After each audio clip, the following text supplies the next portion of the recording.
Salve, salve, afronautas! É um prazer enorme ter vocês aqui com a gente em mais uma edição do Afrofuturist Magazine. O espaço, a sua revista que tem o objetivo de discutir economia criativa, cultura, identidade e, por que não, dinheiro. Discutir o empoderamento financeiro da população negra e, no nosso caso, falando um pouco do nosso lugar de construção, de fala e de estar, que é na cultura. E eu terei prazer hoje de receber uma pessoa muito especial, com muito conhecimento, com muito conteúdo, e o objetivo é trazer pessoas como ele para compartilhar um pouco do conhecimento, da vivência, não como uma verdade, mas com uma possibilidade de construção para cada um de nós. Eu estou recebendo hoje uma pessoa que é escritor, dramaturgo, roteirista, fundador do coletivo Literatura Suburbana, e onde desenvolveu projetos Escola da África, Reviva Rap e coleção Literatura Besouro. Eu falei Escola da África. Isso é extremamente importante. Eu estou recebendo aqui o meu querido Israel Neto. Obrigado, Israel, por você ter aceitado o nosso convite e por estar aqui com a gente hoje. Agradeço, muito obrigado por essa oportunidade de colocar essas ideias com a audiência aqui da Magazine, da Futurística. Então, prazer. Como o próprio nome diz, Afrofuturistic vem do afrofuturismo, uma proposta lançada por Surra com semente e que é uma história em construção. Cada um está colocando um pedacinho do seu olhar para construir essa perspectiva. E essa perspectiva tem como base utilizar os elementos da nossa história e da nossa herança milenar, importante dizer, milenar, e recolocá-la, repensá-la, reconstruir a partir de um futuro sem racismo, num racismo e de empoderamento e de participação da população negra na sociedade e na construção da riqueza. É importante dizer que nós não temos o objetivo de construir uma guerra contra os não negros. Não é isso. Nosso objetivo é construir uma sociedade onde a questão da pele, da cor seja respeitada enquanto identidade, mas que não seja nenhum impedimento para a construção conjunta, para a construção coletiva, para que a gente possa estar junto sem subalternidade e sem superioridade. Somos todos importantes na construção do planeta Terra. Israel, você é um homem da literatura.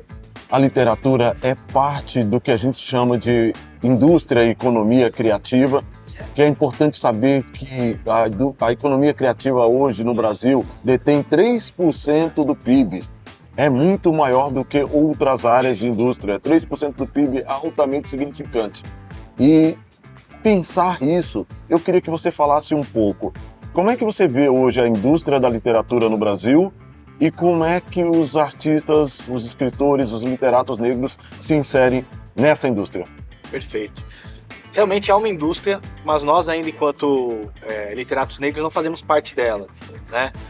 E digo isso por conta do tamanho que é essa indústria, né? O tamanho das editoras, os conglomerados, os lobbies, as compras. Então hoje, para vocês terem uma noção, o maior ente que compra livros no Brasil é o poder público, né? Então são compras governamentais.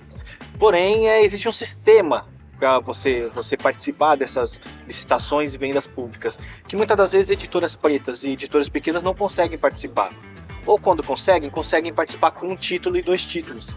Como editoras tradicionais participam com 50 títulos, né?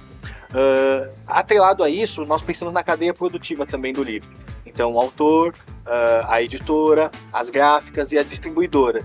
E, cara, na ponta da caneta, quando a gente vai pegar o funil, é alarmante, né? Então, para um escritor independente hoje, ele faz cosquinha no mercado, né? E para quem está grande, só consegue manter por conta dessa estrutura.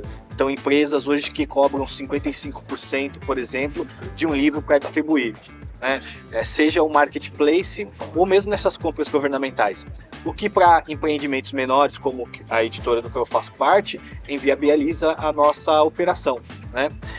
Porém, enquanto proposição intelectual, contribuição no campo da literatura, enfim, não é de hoje que os autores negros encaminham isso. Desde a Maria Firmina, a primeira autora de romance no Brasil, até Solano Trindade, até Lima Barreto, que está sendo revisitado hoje, Cadernos Negros, que no dia que nós estamos gravando completa mais um lançamento, e até nós que estamos propondo essa literatura afrofuturista.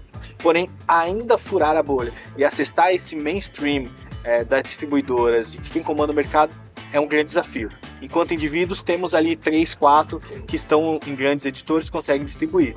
Mas como nós começamos em off, né? O racismo, ele age também elegendo algum dos nossos enquanto representantes e símbolos do que é possível. Porém, nós somos milhares, somos mais da metade da população. Então, 2, 3 não conseguem representar a grande diversidade que o nosso povo compõe. Deixa eu perguntar, em 2003, eu participava do governo federal, da Secretaria de Igualdade Racial, e uma das ações que eu considero muito importante foi a implementação da Lei 10.639. Para você que não sabe, é uma lei que obriga o ensino público ou o ensino em geral a inserir na sua pedagogia elementos da história da África e da história dos afro-brasileiros na sociedade brasileira no currículo escolar. Isso impactou nas editoras, como impactou. Eu, por exemplo, vi autores não negros passando a tratar de temáticas negras e para buscar um pouco desse filão da literatura. O que você fala disso para mim? Fantástico. A minha vida mudou por conta dessa lei.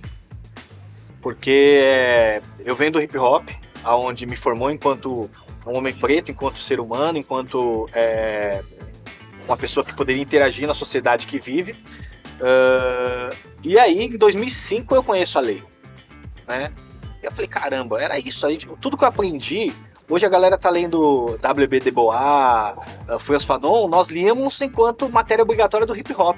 Sim. Não enquanto pauta escolar ou até mesmo uma pauta política. Nós líamos, estávamos numa roda, você conhece gente do hip hop, e que era isso, lê esse livro aí, você precisa ler esse livro. Era assim que a gente sabe o conteúdo, quase como um entretenimento, vamos dizer assim. E a lei meio que crava isso. A lei, quando ela vem, eu tenho acesso a ela, eu falei, caramba, é isso, né? Porque o que eu lembro de ter estudado sobre a cultura negra na escola é ínfimo. A gente sabe mais da Grécia do que sobre nós mesmos. É o que eu tenho falado hoje, inclusive. Falado constantemente nas minhas apresentações, nas minhas keynotes. A nossa história não começou no navio. Então, a lei é isso, é para apresentar uma história que não começou no navio. E quando essa história começa no navio, se eu for usar esse recorte, ela precisa vir sem os estereótipos, por exemplo, porque os negros, os africanos congolenses e bantos ali de Angola, do norte de Angola, foram trazidos para cá, para Minas Gerais, porque eles já sabiam achar o ouro, né? O cultivo desses povos ali, o cultivo do gado em céu aberto, era uma tecnologia também, banto.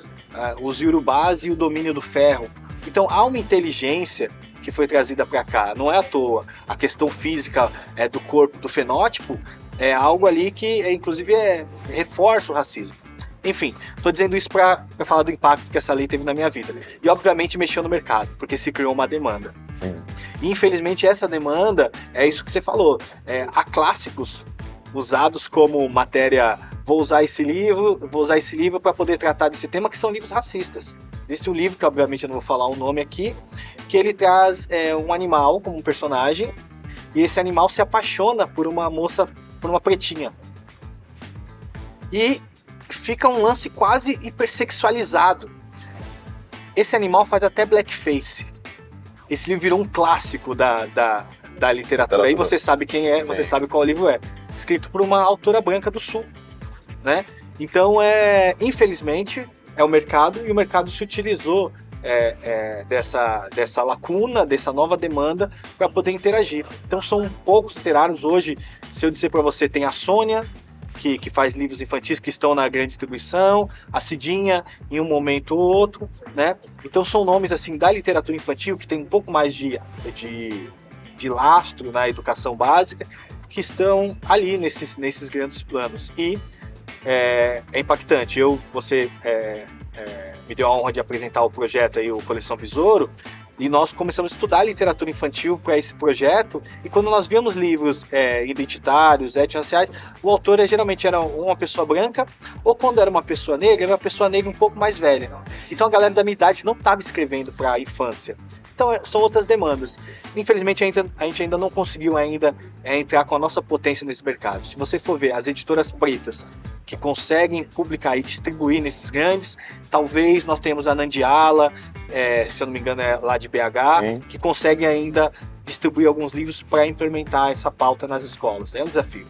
Tem um desafio que a minha empresa, a Tony Prada, tem buscado ocupar um pedacinho dessa lacuna, e eu acho que a gente precisa expandir essa experiência, que é do compartilhamento de especialistas em empresas em gestão e administração. Eu me lembro que um ano antes da lei 10.639, eu estava na prefeitura de São Paulo, e aqui eu conquistei com a prefeita na época a decisão de fazer uma compra gigantesca de livros de literatura negra. Certo. E foi uma dificuldade enorme. A gente apontou as editoras que a gente queria comprar, mas as editoras não estavam ainda preparadas para participar de processo licitatório, documentação, CND, essas questões todas e tal. E muitas vezes, menos pela possibilidade de poder e mais pelo conhecimento das ferramentas de administração e gestão. Então é só um espaço, um diálogo que eu acho que é urgente a gente fazer com os artistas negros, a gente construir umas mãos dadas para trabalhar com administração e gestão, porque toda indústria precisa de administração e gestão. O dono da fábrica de colchão ou de automóvel, ele não pensa em fazer a gestão dos seus tributos, em fazer a gestão dos documentos necessários da administração. Ele tem um corpo, uma equipe. E eu penso que cultura também precisa começar a aprender a lidar com um setor de administração e gestão para que te dê tranquilidade para expandir. Um dos segredos. Eu tive uma vez com o prefeito de Atlanta. Atlanta é a cidade do planeta que mais tem milionários negros no mundo. E eu perguntava para o prefeito, à época, numa conversa, a que fator ele atribuía esse crescimento de negros ricos. E ele disse o seguinte, que desde a década de 40, se não me engano, ou 60 também, não vou me lembrar dos anos, a cidade tomou a decisão de criar cotas e licitações para negros e mulheres. E as compras governamentais se deram a partir de 30% a 40% de tudo que o município comprava vinha de negros e mulheres. Tá aí, você que é parlamentar ou você que é do movimento negro, buscar, lutar para isso. Mas dito isso, Zael, eu queria falar, existe literatura afrofuturista e como ela se desenvolve, se existe, como ela se desenvolve no Brasil hoje? Eu tenho o prazer de construir junto com a minha primeira editora afrofuturista do Brasil, que é a editora Quitemo. Nós surgimos em 2018, com o objetivo realmente de ter autores negros do país todo escrevendo histórias nesse ramo. Né? O que é a literatura afrofuturista? A literatura afrofuturista é uma literatura que vai utilizar da filosofia afrofuturista, ancestralidade, contemporaneidade, tecnologia ancestral, a tecnologia também dos modos de produção, e vai pensar o futuro. Esse futuro ele tem muito que de utópico, porque nós estamos tentando pensar futuros prósperos para pessoas negras, né? Onde a matriz cultural, e aí o professor Fellaini, no livro Afrotopia, ele fala disso, é um avatar, que esse avatar ele vai ter história. Né? E o professor Milton Santos também falava isso, que a globalização ela provavelmente ia extinguir, né, o homem do terceiro mundo, a sua origem, porque quem ia estar na dianteira da tecnologia ia imprimir a sua marca identitária. Então os países do terceiro mundo, né, o que é chamado terceiro mundo, incluindo praticamente toda a África, a identidade ficaria fora. Sim. Teria uma língua anglo-saxônica, uma cor de pele predominante e uma trajetória histórica e uma cultura financeira de outros povos. O afrofuturismo ele rompe com isso. Então ele fala assim, vamos pensar no futuro, esse futuro também terá matrizes africanas, ou afro-brasileiras, ou agora mesmo acabei de editar um livro onde nós traduzimos autores negros da República Dominicana, onde terá influência étnica, racial dos negros da República Dominicana, do Caribe. Então, o Brasil hoje, ele tem uma literatura afrofuturista muito potente e diversa. A nossa editora, por exemplo, nós temos 50 autores nesses 5 anos, né? São em torno de 22 títulos.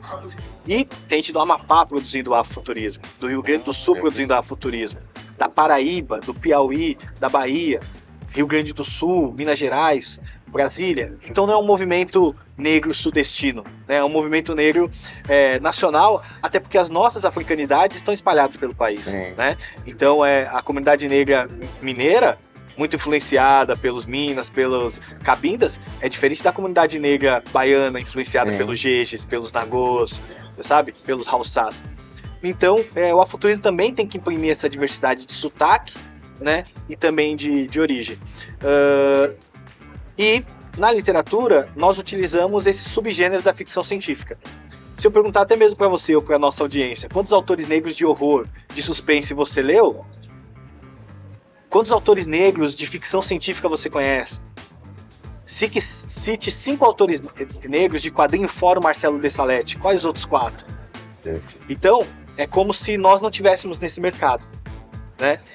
E isso imprime o quê? A literatura fantástica, Botoni, formou a nossa identidade. Nesses últimos, eu participei de 2 últimos eventos e eu falei para as pessoas, me contem a história da tia Anastácia. Qual a história do tio Barnabé? De onde ele veio? De onde ele veio? Qual é a família dele? Qual é a família dele? Por que eles estão lá? Então, personagens negros do campo fantástico, da literatura fantástica, que criou o nosso imaginário, são pessoas sem história. Sim. Só servem. Sim. Então, a professora Regina Del Castanho fez um estudo de 30 anos de romances brasileiros. Apenas 2, agora o último decênio que ela fez, de 2005 a 2014, apontou que apenas do romance que ela estudou, apenas 3% foram escritos por pessoas negras. E dos romances, apenas 5% tinham personagens negros. E desses personagens negros, veja bem, ela ainda consegue destrinchar. Ela, na maioria, ou criminosos ou pessoas serventes. Então, se nós, enquanto autores, não participarmos dessa produção e colocarmos ali as nossas identidades e personagens potentes, ficaremos de fora. Sim. O nosso personagem que representa ainda será, dentro da turma, uma pessoa ainda suja que não toma banho. E é esse imaginário que está chegando nas nossas crianças. Então, o afrofuturismo também propõe essa nova releitura. Como é que você foi impactado, se é que foi, por Pantera Negra? Eu vou ser sincero, eu não fui impactado. Eu já conhecia antes, né? Eu lia os quadrinhos, né? Tive acesso aos quadrinhos piratas, não tive acesso ao quadrinho impresso, infelizmente.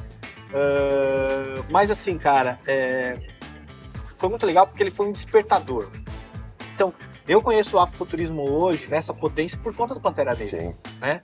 Então, toda a movimentação que ele fez, os personagens negros... Eu tenho várias questões sobre o filme, mas ele nos traz aquele quentinho, daí de se ver lá, belo, potente. O mais lindo. Então, é isso. O mais lindo era ver uma plateia negra gritando de alegria para assistir. Para você, que não sabe pouco do que a gente está falando, eu faço 2 sugestões. Primeiro, conhecer um pouco mais sobre literatura negra, sobre a experiência afrofuturista. E um elemento importante para entender a relação de futuro e ancestralidade são as lanças das guerreiras de Pantera Negra, que são lanças, como na cultura ancestral africana, mas que lançam raio laser. Então, essa é um símbolo, é uma simbologia importante. Claro que o filme, assim como um filme de Hollywood, tinha uma intenção de arrebatar massas, e aí ele tem um papel importante, porque ele apresenta uma nova possibilidade para as massas. Mas ele não é um fim, tem coisa muito mais legal na literatura futurista, mais profunda, e eu sugiro que você possa acompanhar nisso.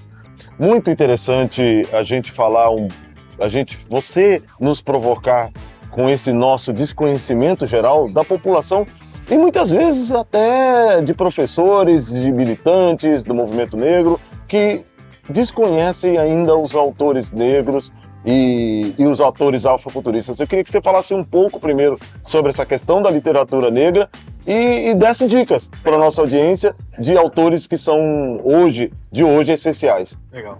Só me permite fazer um adendo sobre essa presença nossa na literatura, porque eu também publiquei antologias de sarau e tudo mais, e a literatura negra brasileira, ela sempre foi muito dura, né, no sentido de que ela ou estava num campo meio atávico, né, a África mística, que não existe mais, infelizmente, né?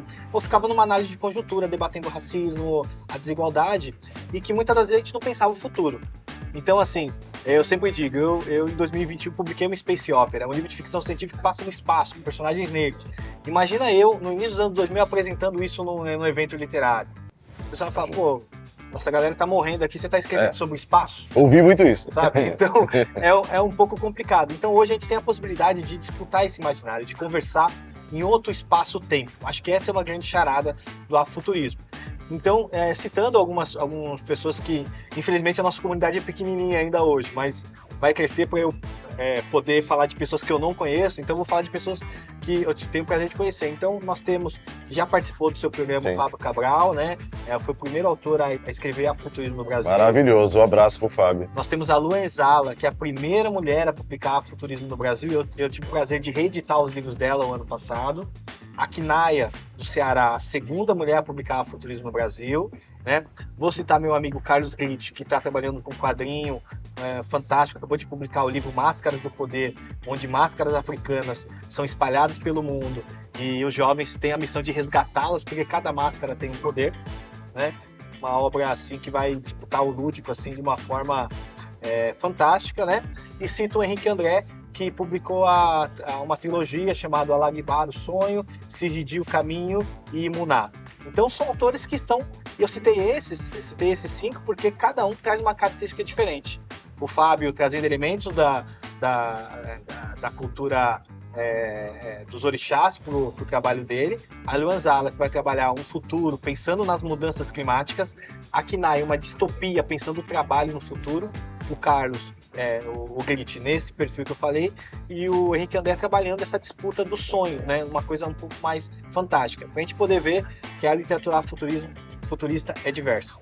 Que interessante, e eu vejo uma perspectiva tão grande para isso, e por isso o nosso programa insiste em tratar desse tema tão importante. Até porque eu acredito, Israel, os Estados Unidos hoje é um país hegemônico no mundo desde o início do século XX, principalmente no pós-Segunda Guerra. E os Estados Unidos construiu o poder mundial a partir de 2 estratégias básicas. A indústria bélica, a polícia do mundo, controlar e ter o maior exército do mundo, a maior marinha do mundo, controlar, mas fundamentalmente pela cultura. Os Estados Unidos não inventou o hambúrguer, mas os Estados Unidos foi quem popularizou e tomou para si o hambúrguer. Tomou para si, construiu a calça jeans e fez o planeta inteiro usar calça jeans, ouvir rock, ouvir jazz, e isso fez parte de uma estratégia política. Então, eu penso que para a gente reverter a nossa realidade, é preciso trabalhar com identidades, com subjetivos, com narrativas, e aí a literatura afrofuturista tem um caminho enorme nessa disputa de que sociedade a gente quer construir para o futuro. Então, isso é para mim muito importante.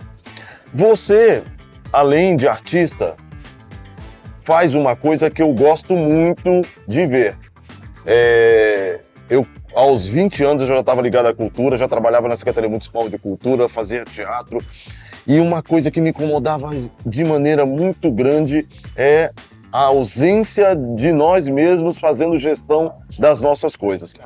Os poucos artistas pretos que existiam estavam submetidos a gestões de não negros, não necessariamente ruins. Vários gestores brancos eram pessoas, aqui não é uma guerra, não tem muito gestor branco muito competente que contribuiu muito com a gente, tem muitos autores. Quero citar o sociólogo Florestan Fernandes, que foi sensacional naquele momento. De que pareça, até o Fernando Henrique, né? Fernando Henrique foi sobre os negros do Rio Grande do Sul.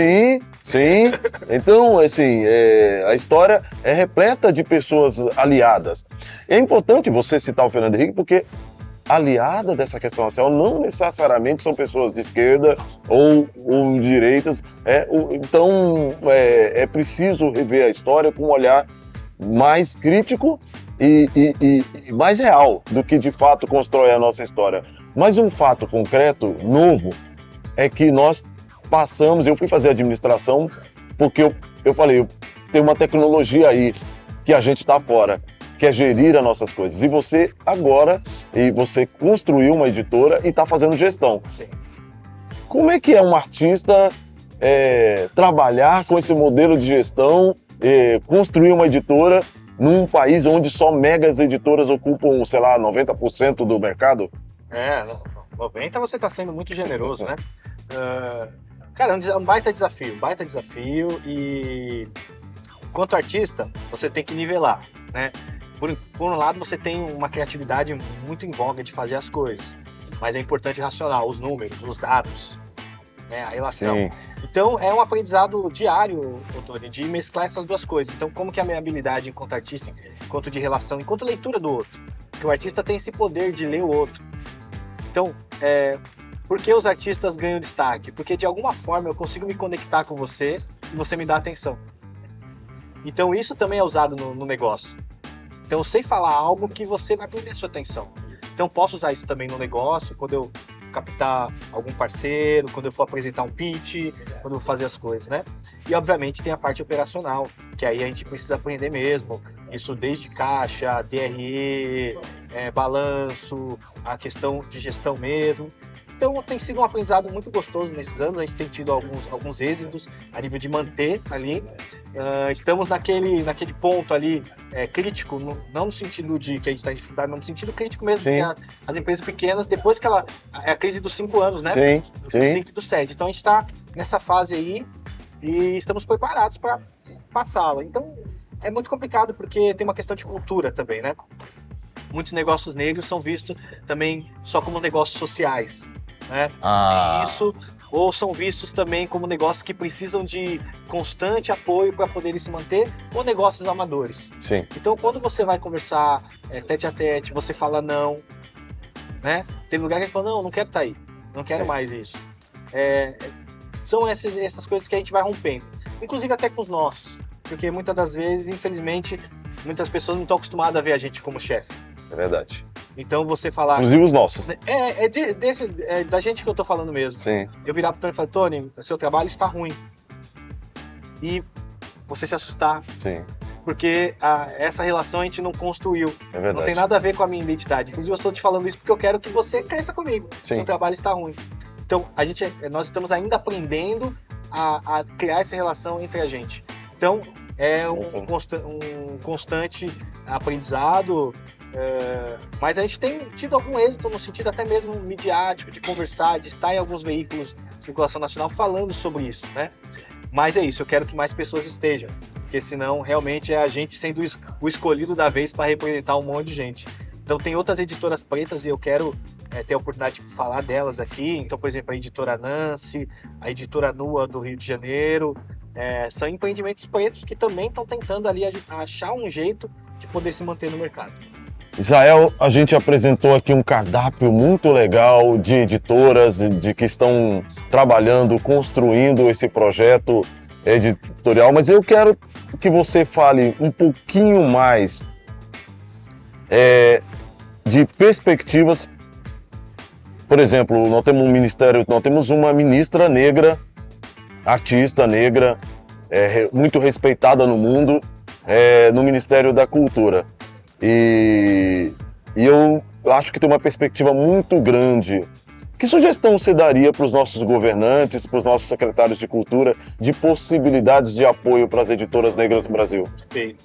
Eu sou bolsista na Fiocruz e na semana passada, que a gente está gravando aqui esse trabalho maravilhoso, eu estive na Bahia, fiquei uma semana lá e nós encontramos gente do país todo, inclusive representações do governo federal e do governo local da Bahia, para discutir livro, leitura e literatura, né? E uma das propostas levadas pelos representantes do governo federal, do MIR, né, que é o Ministério da Igualdade Racial, e do Ministério da Cultura, na pessoa de um representante do Fernando Piuba, foi exatamente esse olhar sobre as editoras, sobre essa literatura, que não é essa literatura tradicional do grande mercado, né? E o Estado é um indutor de igualdade. Sim. Então o Estado ele tem como dever constitucional garantir as condições de igualdade. Induziu a desigualdade durante muito tempo. Agora a ideia é corrigir. Só para ter uma noção a nível de dados, hoje, pelo Plano Nacional de Distribuição de Livros, é permitido, se eu não me engano, 2 livros por editoras. Você sabe o que os grandes conglomerados fazem? Eles abrem outros 100 CNPJs. E é impossível para uma empresa preta do meu tamanho abrir 3, porque são CNPJs no mínimo ME. Sim. Então só a manutenção técnica disso de CNPJ já seria bem oneroso. Então, garantir isso. Estamos enviando agora uma proposta, o Castilho está fazendo um novo plano, e uma das propostas é isso, que o autor independente também consiga vender pelo seu CPF. Boa. Né? E que as editoras pequenas tenham alguma forma ali, e aí a gente não quer benefício no sentido de não disputar a qualidade. Porque muitas das vezes também vão dar essa oportunidade, mas não estou discutindo a qualidade. Nossos livros são iguais aos livros das grandes editoras, são melhores, inclusive porque nós estamos falando de coisas que eles falam, quando eles falam uma vez, e, enfim, coisa do usar o mercado que a gente está falando no começo da conversa. Então acho que esse é um trabalho que o Ministério podia encarar com mais carinho. Da mesma forma, fica a minha crítica aqui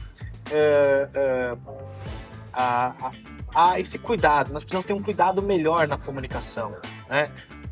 Vemos um grande número de editais que ficam soltos, que o artista ele não tem resposta de quando sai o resultado, de quando sai o aporte financeiro.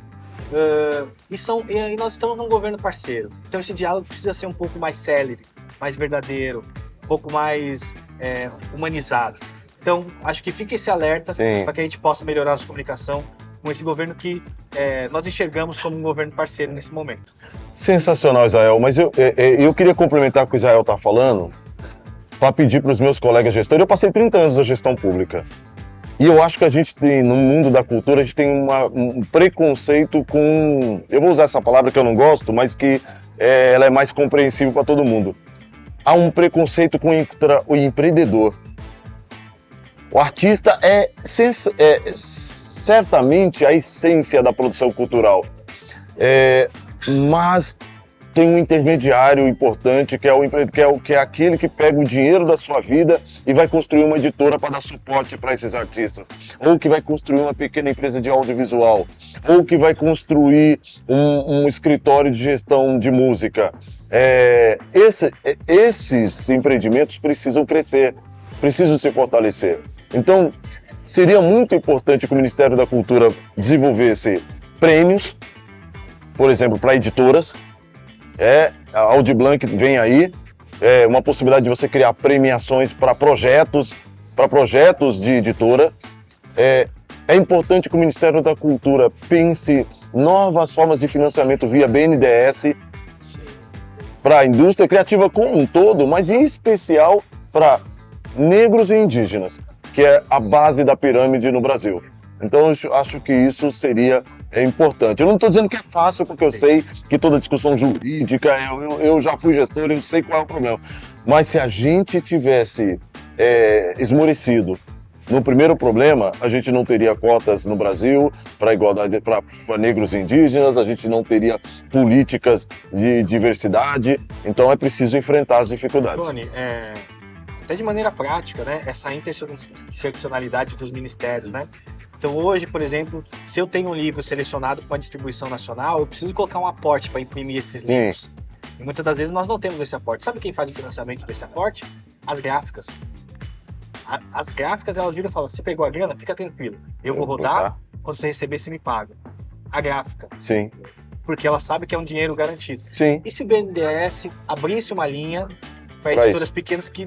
Então, pega aqui o dinheiro com a gente, entrega o serviço, sabe? Desenvolve e entrega para o... E eu tô falando isso da gráfica, não tô falando porque é o livre mercado. Não é a lógica do livre mercado. Sim. Não, é porque as gráficas, elas sabem do potencial. Sim. Elas estão ali, é uma oportunidade. Elas enxergam o que o governo não está enxergando. Exatamente. Então, assim, eu usei esse exemplo porque é o meu nicho. Sim. É o meu nicho, é o que eu estou trabalhando, é o que eu estou vivendo, é o que eu estou prospectando no mercado, na minha vida. Então, essa poderia ser uma possibilidade factível para as editoras pequenas. Muito legal. E, meus queridos, eu nunca imaginei que eu ia fazer isso que eu vou fazer agora. Mas quando a gente entra na rede, na internet e tal, a gente tem umas regrinhas que a gente precisa obedecer. Então, assim, ó, se você tá achando da hora esse conteúdo, se você tá achando legal, se você acha que isso aqui deve conhecer, uma das formas da gente permanecer é você fazer essa coisa chata de clicar gostei, ou pode clicar também que não gostou, é importante, inscreva-se no canal, que isso você vai estar nos ajudando. Eu sempre achei esse negócio muito chato, mas é importante fazer, ok? Eu quero agradecer demais pro Israel e eu quero fazer uma pergunta que eu tenho feito para os nossos convidados para a gente encerrar. Israel, Tá bem. volta um pouquinho na idade. Certo. Encontra o Israel de 16, 17 anos. Você encontrou o Israel, o que você falaria pro Israel? Não como conselho, porque conselho é sempre uma coisa autoritária, você Certo. parte da sua experiência para impor a sua experiência para o outro, mas como colaboração. O que você diria pro Israel aos 16, aos 20 anos? Cara, que pergunta Eu fantástica. sei que 20 anos você fez ontem, mas Quem dera. Pergunta fantástica. Que bonito, né? Essa, né? Eu falaria para acreditar mais em mim. Eu sempre sonhei. Mas sonhar é difícil é diferente de acreditar. Acreditar. Às vezes a gente fala, você tem um sonho. A gente sonha. Mas no caminho, às vezes a gente acorda, a gente não quer mais dormir, a gente não quer sonhar. O sonho, ele pressupõe você dormir primeiro, você relaxar. Aí depois que você relaxa, você entra no sono REM. Depois do sono REM que você começa a sonhar, que sua mente começa a fabular. Essa metáfora com a nossa vida é isso. Você está no primeiro passo, segundo passo, depois aquele sonho vai se realizar, vai se concretizar. Então, nessa metáfora eu diria para mim, continuar, acreditar no sonho, né? Porque talvez, se eu tivesse acreditado mais, eu teria realizado coisas que eu estou fazendo hoje com meus Mais 25. Eu não teria perdido 10 anos. é o mesmo que eu diria para mim. E com isso quero agradecer ao Israel, foi sensacional. Muito obrigado e é um prazer ter você aqui. Continue acompanhando a gente, tem muito material nosso aqui no canal. Acompanhe, colabore e a gente volta num próximo episódio com gente tão especial quanto o Israel.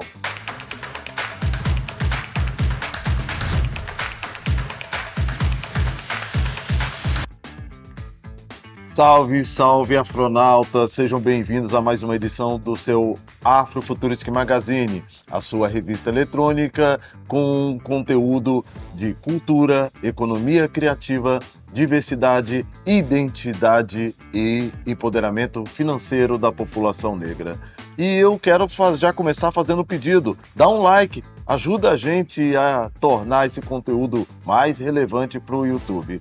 E hoje eu vou receber uma pessoa que eu nem precisei do resumo aqui com o seu currículo, porque além de tudo, além das suas qualidades, ele é meu amigo. E eu quero falar dessa pessoa, que é uma pessoa que é um produtor, assim como eu, que desenvolve um conjunto de projetos, é um dos maiores especialistas em PROAC que eu conheço, é um produtor cultural excepcional, é empreendedor. Quem é preto como eu e tem a idade como eu, conheceu o Graziadil, Alê foi diretor, foi gestor dessa casa tão importante para a música e para a cultura negra, além dos vários artistas com os quais ele produziu e trabalhou da nossa música negra, e não só da música negra. E Alê ainda é uma cria de um polo cultural muito importante para o Brasil e para o mundo. Ele é cria do Olodum, ele é cria daquele universo de Salvador. Seja bem-vindo, Alê Lima. Obrigado por você estar aqui com a gente. Obrigado pelo convite. O prazer é todo meu e, poxa, vamos desbravar o caminho essa vertente que você vem trazendo aí para disseminar o conhecimento das pessoas com relação ao conteúdo, né? Eu vivo dizendo sempre que a população negra e a menos favorecida tem dificuldade nesse processo que a gente sabe que é produzir cultura nesse nosso cenário afro, né? Sim, vamos voltar um pouquinho ali. Ali você veio da Wakanda brasileira. A sensação quando a gente chega naquela cidade é que a gente chegou na nossa Wakanda. Eu queria que você falasse um pouco, até porque a gente não quer reproduzir aquela coisa do audiovisual no início do brasileiro, que os pretinhos não têm origem, não têm família, não têm parente, não tem nada. Eu queria que você falasse um pouco da sua infância, como é que você foi parar no universo cultural, como é que você chegou no universo cultural, falar da sua família e falar do seu início. é uma longa história, né? Vamos embora. Tem alguns amigos que eu falo assim, ele fala, mas como é isso? Eu falei, são experiências da vida, a gente vai participando de várias oportunidades. Eu falo que tudo é oportunidade na vida, que a gente nunca perde, a gente aprende ou ganha. E nessas oportunidades de ter essa vivência cultural próximo do Olodum foi abrindo a minha mente para várias coisas, assim, né? E eu, meu primo e mais 3 amigos montamos um projeto. A gente queria, o Olodum já vinha assim, já existia, mas a gente queria ter o nosso Olodum. E aí desenvolvemos um projeto de uma banda afropop para tentar seguir caminho, né? A gente era jovem, tinha 16, 17 anos e falou, vamos seguir com isso. Vamos produzir alguma coisa pra gente ter poder fazer da forma que a gente quer, a nossa essência musical, na verdade, né? E eu sempre estive por trás, eu já teve um processo de tocar e tudo mais, mas eu sempre fui gestor, desde jovem, assim, eu gostava de estar nos bastidores para tocar esses acontecimentos, essas ideias que a gente desenvolvia em mente. E numa dessas montamos uma banda e tivemos um convite para vir fazer 4 shows em São Paulo, né? Qual era o nome da banda? Primeiro a gente tentou usar um nome chamado Mundo Negro, mas a gente era inexperiente, a gente sabia, essa marca é do Gilberto Gil, né? Sim. E aí tivemos que mudar. Nesse meio tempo que a gente estava pensando, eu lembro que o Olodum tinha feito uma viagem para Israel e trouxe de lá aquele símbolo da mão que tem um olho, né? Você chama um Ramissá, né? Se eu não me engano, acho que o nome é esse, Ramissá, que significa boa sorte em hebraico. E a gente logo adotou e batizou a banda de Ramissá, na verdade. E fomos seguindo, né? Era a banda Ramissá e no final deu certo que foram abrindo alguns caminhos aí, né? Sim. Aí viemos para São Paulo, todo aquele processo aqui fizemos os showzinhos que a gente tinha que fazer e logo em seguida a gente encantou um empresário e arrumamos um investidor.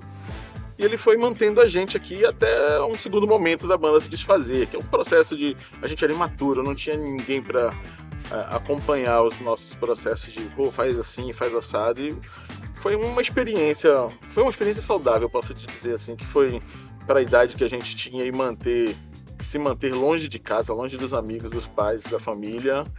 A gente... Foi uma experiência que trouxe maturidade antecipada pra gente, na verdade, assim, né?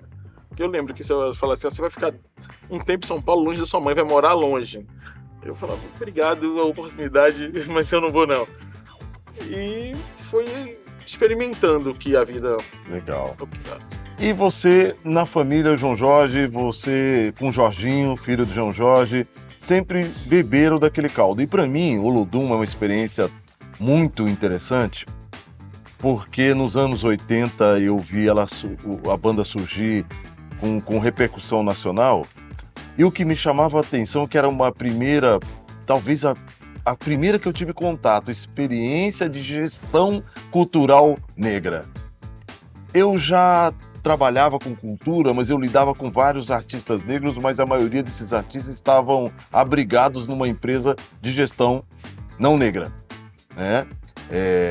Não há nenhum problema em estar numa empresa de gestão não negra. Existem gestores não negros maravilhosos e isso não é o problema. O problema é do ponto de vista de a gente construir divisão de riqueza, diversidade, e era importante que os negros passassem também a assumir o protagonismo do seu trabalho, do seu caminho. E assim, João Jorge, Neguinho do Samba, aquela construção toda do Olodum, e eu me lembro de procurar uma casa de espetáculo de São Paulo para assistir o show, e João Jorge estava na porta para poder conhecer João Jorge, e achava fascinante essa coisa da autogestão preta. Como é que isso influenciou a tua vida, o fato de ter essas pessoas fazendo essa gestão? Isso foi sempre referência, né, na verdade, pra gente, né?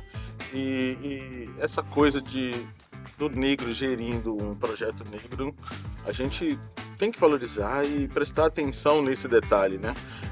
Até fazendo um adendo no que você acabou de falar, não é que exista problema num branco gerir um projeto negro. Mas, entre aspas, a gente tem que abrir essa aspas e falar o seguinte, assim, por que é assim? Porque a maioria do negro não tem a oportunidade de ter um desenvolvimento para poder chegar nesse lugar. espaço, né? E aí, esse é o detalhe que eu vejo que tem um problema.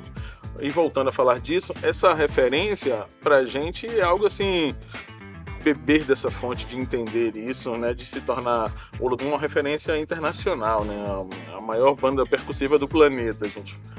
Sim. Tem esse ditado aí. Ale, é muito difícil ser preto e ser gestor? É difícil demais. Mas é muito difícil. Eu pensei que era fácil. Olha, eu vou falar pra você, ser preto, gestor e nordestino, então, é ainda um pouquinho mais difícil. É mesmo? Uma vez eu fui indicado por uma cantora para trabalhar com ela, porque ela acreditava nas minhas ideias, e ela tinha um investidor que era dono de uma gravadora. Pouca gente, eu nunca contei isso para as pessoas, assim, poucas pessoas sabem disso. E ele marcou uma reunião comigo às 9 da manhã, e eu tava lá às 9 da manhã. Ele não me atendeu às 9, nem às 10, nem à 1, nem às 2, eu sem almoçar. Era uma fase de vida que eu tava começando, eu não tinha nem o dinheiro de almoçar, na verdade. Eu podia falar, vou almoçar e volto. Eu fiquei lá esperando, tomando água e esperando. Quando deu, acho que 4 ou 5 horas da tarde, eu ouvi lá do fundo, o que esses baianos querem aqui? E ele não me atendeu e eu fui embora. A cantora ficou triste porque eu falei que não ia trabalhar com ela nem por dinheiro nenhum no mundo. E não era por ela, era pelo todo o processo, na verdade, assim. Sim, né? ela nem tinha culpa. Não, mas ela sabe, ela vai assistir isso aqui depois, ela vai saber quem foi a pessoa, na verdade. Então, e vai lembrar bem disso, porque ela falou, pô, obrigado por pelo menos ter ido lá e acreditar em mim. Eu tenho algumas pessoas, artistas, que a gente identifica um talento diferencial e a gente quer sempre colaborar um pouco, nem que não seja permanente, mas que a gente possa dar uma dica, né? A gente sabe, você sabe, eu sei, a gente tem um processo criativo fora da curva, né? A gente consegue desenvolver e identificar um ponto que pode ajudar um artista a realmente tirar ele do 0 ou do ponto 1 para seguir a carreira depois. Precisa se encontrar. A gente tem esse feeling. Eu falo de mim e de você, que eu te conheço há um longo tempo. Então, eu sou um iniciante comparado com você. Não, e aí ela me deu essa oportunidade, mas as pessoas que cuidaram dela não entenderam e não aproveitaram a oportunidade. Eu lembro que depois de uns anos, essa pessoa me ligou sem me reconhecer para ajudar na carreira da filha dele. Aí eu contei a história para ele. Ele me pediu desculpas, mas não deu para eu trabalhar com a filha dele. Eu tava com o coração magoado. Tem gente que fala, não, mas é trabalho, mas eu não consigo. Eu não consigo desenvolver, depois de magoado, um processo criativo para um projeto ou para uma pessoa, na verdade, né? É compreensível. Então, voltando à pergunta, é isso. Ser preto, gestor preto e nordestino é um pouquinho mais difícil, porque essa foi uma só das centenas de condições. Só não é mais difícil do que ser tudo isso e ainda ser mulher. É isso aí, não. É um pouquinho mais difícil ainda. Aí é difícil. Mas eu sempre converso, principalmente com meus filhos. Eu sei que as dificuldades estão lá, eu sei que o racismo estrutural está lá, eu sei que a limitação financeira está lá, mas eu perguntava assim pro meu filho, para um dos meus filhos, eu falava assim, mano, qual que é a diferença de você pro Bill Gates? Aí ele olhava pra mim e falava, rapaz, você tá me tirando, né? Aí eu falei assim, não, mano, me responde, qual é a pergunta? Responde a pergunta. Qual é que é a resposta? Aí ele falava assim, mano, o cara já é branco, e de fato, ser branco nos Estados Unidos ou no Brasil é uma escala de oportunidade maior, classe média alta, tal, outra origem, é outra história. Eu falei, você tem razão, que bom. Agora, me fala, qual que é a diferença de você pra Oprah Winfrey? E ele olhava e falava, eu falei, é uma mulher preta, gordinha, que sofreu abuso sexual na adolescência e construiu uma história memorável é dona de um império de comunicação e não é a mulher mais rica, mulher negra mais rica do mundo, é a mulher mais rica do mundo. Né? Eu tenho muito orgulho dessa mulher. E é importante a gente refletir que, apesar das pedras, as dificuldades estarem todas lá, a gente pode caminhar, a gente pode chegar onde a gente desejar e planejar. É claro que com mais dificuldade. Por isso que eu fiz essa pergunta para você. Como é que é ser gestor, produtor cultural e preto? Eu não sabia, aprendi com você agora. Como é que é ser? É bem difícil mesmo, né? Eu acompanho de perto um projeto desse perfil de mulher, porque a minha mulher é empreendedora negra também, né? E ela vem de uma escola, ela trabalhou como cabeleireira numa rede de salões conhecida mundialmente. Uhum. E quando ela saiu, ela montou um salão para ela pensando reproduzir os conhecimentos que ela tem. Mas ela queria dar oportunidade das pessoas de uma classe menor de potencial financeiro de ir ter um atendimento com ela e tal. A gente sabe que é difícil, porque as contas não fecham e a gente entende isso. E aí ela quer fazer uma ação que é muito difícil de se manter hoje no cenário. Não só pelo preconceito, pela a questão mercadológica também de tudo, né? Receita e despesa, o poder né? econômico do nosso povo, infelizmente, da maioria do nosso povo. Você não pode cobrar um ticket que você cobraria nessa grande rede, por exemplo. Né? Pra você ter uma ideia, é quase 5 vezes menos o que ela pratica hoje do que ela praticava nessa rede, por exemplo, sabe? É muito, mas ela quer dar oportunidade para as pessoas terem essas experiências com o conhecimento que ela desenvolveu trabalhando nessa rede. Porque é muito valoroso isso para o cidadão dizer assim, poxa, eu acho que eu consigo, eu posso e eu consigo. E só você gerando experiência para essas pessoas é que elas também conseguem desenvolver um passo dentro de casa num outro momento da vida fora do salão do atendimento da minha mulher. Na mente dela é sempre isso. Poxa, se eu conseguir gerar uma oportunidade para essa pessoa ter esse atendimento, ela pode abrir a cabeça. Que aí essa experiência também que a gente vem com o Ludum, né? Por exemplo, o projeto social do Ludum tem que estar estudando, tem que estar presença na escola, não pode ter falta. A ideia é formar cidadão. Eu falo que tem momentos que o projeto infantil social do Ludum viaja mais para o exterior do que a banda show, porque quer se tornar referência e tem muitos convites para fazer isso lá fora, né? Escola Criativa Ludum. E quando você leva um jovem desse de 12, 13, 15, 17 anos para fora do país, ele entende que existem centenas de oportunidades se ele procurar estudar e ter uma boa conduta de vida, né? O lema do Ludum é formar cidadão. Esse é o negócio. Para todos nós, precisamos sempre transbordar o conhecimento que a gente desenvolveu. Né? Uma piscada geral, acho que vai você tomar o... Vou cortar. Tá. Uma piscadona aí. O lema do Ludum é formar cidadão, né? E a gente quer sempre transbordar o conhecimento que a gente tem e trazer as pessoas para essa experiência de vida que, depois desse processo que os jovens passam, a gente consegue entender e identificar, né? O Ludum está fazendo 45 anos de vida este ano, e agora, 25 de abril. E a gente tem um histórico de mais de 30 mil pessoas que passaram pelo Ludum e se formaram como cidadãos lá, né? Desde músicos, médicos... Quantos? 30 mil. 30 mil pessoas passaram pelo Ludum? É um número expressivo, né? São 45 gente. anos de história, bastante gente. É um projeto grande, né? A gente, na percussão, já teve uma caminhada com 300 percussionistas. Aproveita e me explica uma coisa. Qual a relação Olodum e o bando de teatro do Olodum?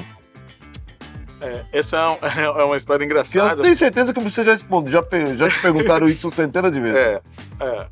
A história é a seguinte: o bando de teatro já existia, não era bando de teatro Olodum. Era um projeto de atores que precisava de um espaço para ensaiar. Sim. O Olodum cedeu um espaço e eles ensaiaram lá e acabaram sendo batizados de bando de teatro Olodum, que levou até um certo tempo, um bom tempo trabalhando assim, mas sem serem do Olodum.